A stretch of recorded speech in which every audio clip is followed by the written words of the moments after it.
Hello, Michael Mandeville here with How I Write, and today I'm looking at the blank page and going to solve it with what I call the 3-page technique. Let's take a look at that. I use a program called Scrivener, which has a lot of advantages for the writer. Number one, it's inexpensive at about $49.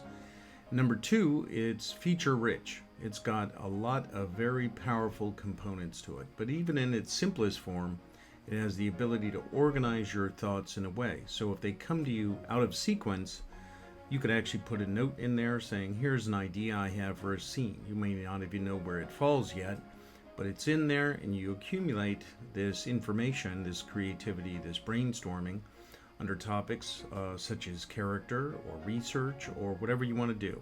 So let's take a look at this.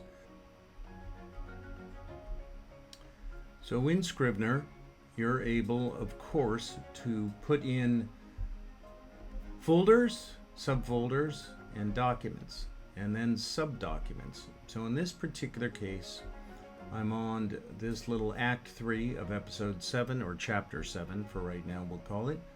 And I have a beginning and a middle of an end in what I know is going to be the village area. So I kind of do have a sense of the geography and some continuity before, because after all, I'm into chapter/episode 7 of a novel, so I do know where things are going, but I want to have something a little different. And I changed it around earlier here about this bit of daring do where he lands a helicopter. So I'm going into this village, and I put in, right here in Scrivener, a beginning, a middle, and an end. Now this is just for this one particular act to have a beginning, a middle, and an end. So what I'm going to do is, instead of having one blank page, I have 3 blank pages, but I've actually formed it in a way to think beginning, middle, and end.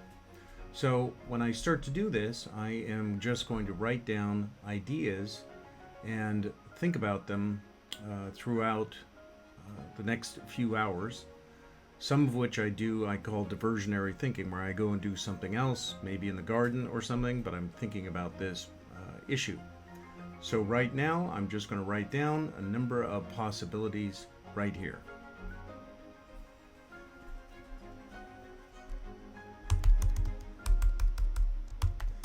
So we have village with the European folks, young people that they met at the lake, which was earlier. The lake, they're invited to dinner with them as cover. That's important. Blaine and Jeremy are the 2 characters. They check out excuse me. Actually, I think once they get there, so there's the middle part, you see. That's not really the beginning, so I could move that over back to the beginning here. Invited to dinner. I also know at the end they're going to make this discovery about the bad guys, easy enough to call them that, planning a massacre at the village during the holiday. It's a holiday in Morocco called Ashura, and these bad guys are trying to invoke a red flag operation. So I'm going to put red flag operation. That means one country or person does something and blames another to start a bigger event. One example of that might be the start of World War II, where Nazi Germany pretended to raid a Polish radio station to trigger their invasion of Poland. So it's a provocation that one country starts against another. So I have the red flag operation. In the middle, they check to steal vehicles. They wander off. They check the perimeter of the village. Check perimeter of the village.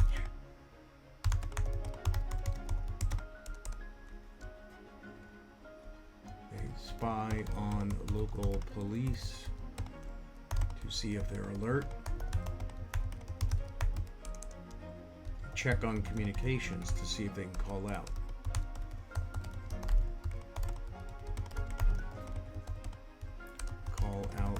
landlines,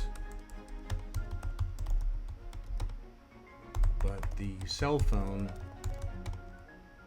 reception is blocked. So they block the communications, the bad guys. They get invited to dinner. They meet these young people at a lake, and so that's what gets them into the village. They're invited to dinner with them. They have to avoid the police in the area from scrutiny and blend in, etc. So you can see that by just thinking sequentially 1, 2, 3, beginning, middle, and end, I'm starting to generate ideas. And also, you have an instinct to where these ideas are going to fall. There's another one I just thought of. They have to grab and tie up, or worse, a soldier who discovers them.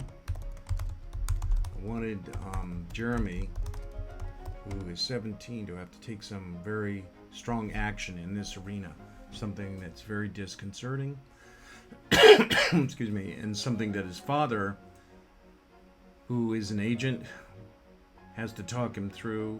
But if you are a father to your son, you really don't want him to experience certain things like killing another man, but this is part of the situation they find themselves in.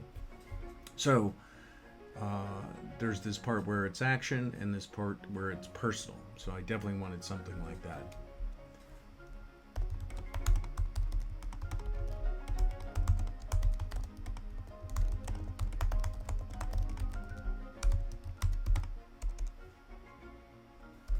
It should be heart-wrenching for both of them.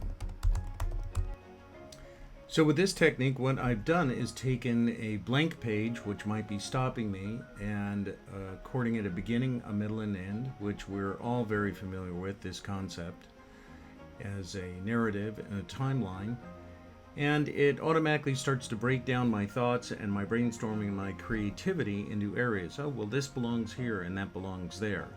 So then I'm going to be building up these 3 little sections in free-form brainstorming. I also don't have to force it into the timeline. It seems to come quite naturally. And then I can pick and choose the ideas. So if I really like, well, this red flag operation, sometimes what I'll do is boldface it and underline it and go, I think that's the leading contender for this particular page area of Act 3. So that's a technique you could use, things to break up your the standstill you might find yourself at creatively, and use the beginning, middle, and end 3-pager technique for any kind of writer's block or staring at the blank page. Thanks very much and have a good writing day.